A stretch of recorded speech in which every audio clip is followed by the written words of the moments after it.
you were about to go into what you wanted to talk about Jalen Brunson. Yes. Okay. Is Jalen Brunson a top 5 guard in the NBA? And that's being dramatic for everyone that was about to turn off the podcast. Don't. I don't even think it's that dramatic. Like let's go through the top guards in the league. Yeah, that's what I'm about to do.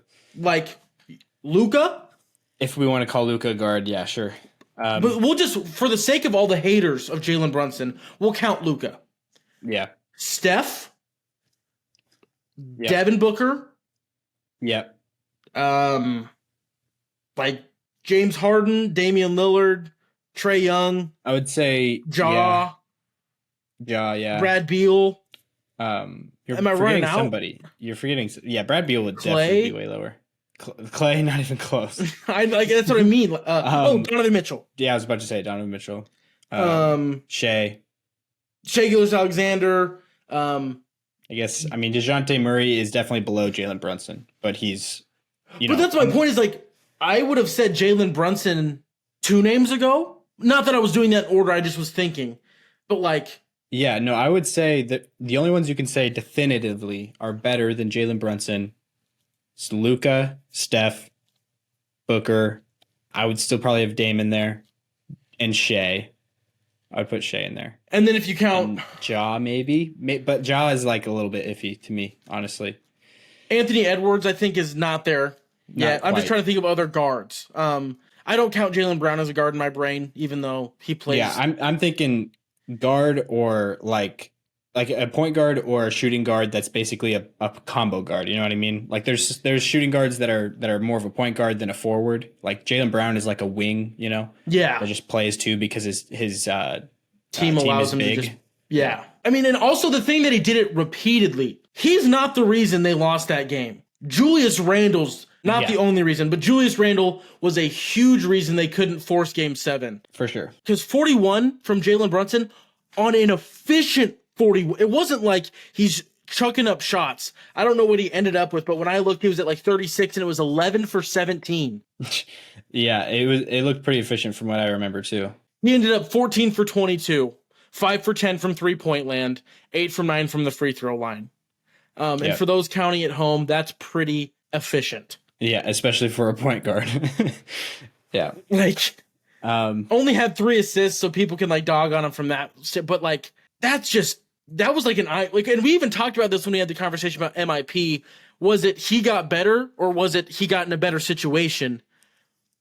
And the way he stepped it up in the Heat series, I feel like we did not give enough credit to he's just a better basketball player than he was. Because we saw glimpses, but not this like, oh yeah, how many games have they played in the playoffs? They won in 5.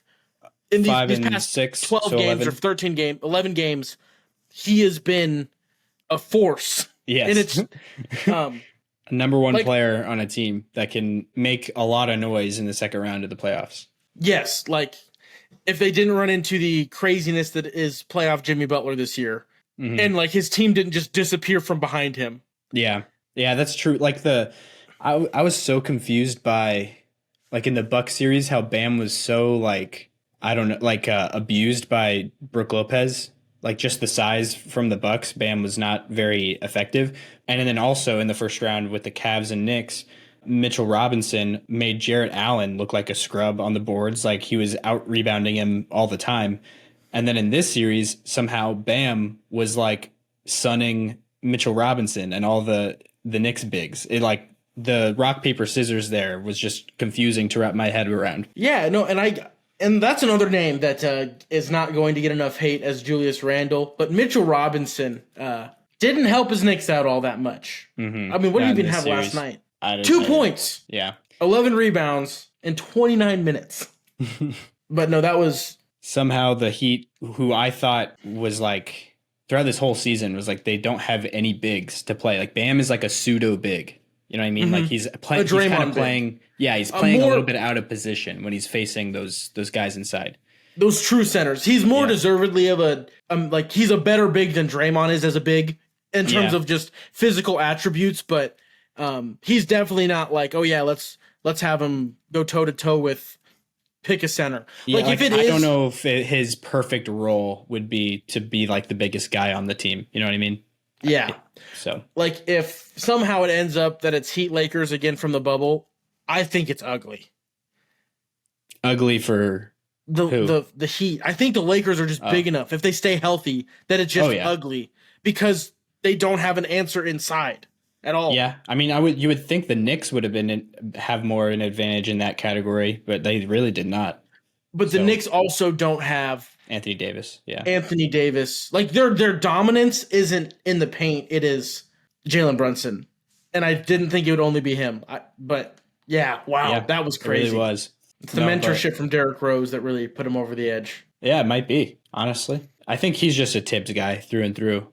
Jalen Brunson. At his core, he is just. But like, it wasn't even like a flashy 41, which sounds crazy. It just was like, these are good shots. I'm gonna take them, and if it's a kind of not good shot, I'm good enough that I'm gonna take one or two of them.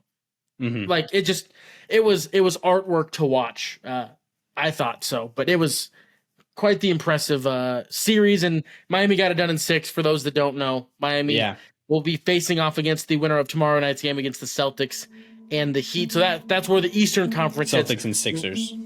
Celtics and Sixers. My brain broke. That's all right.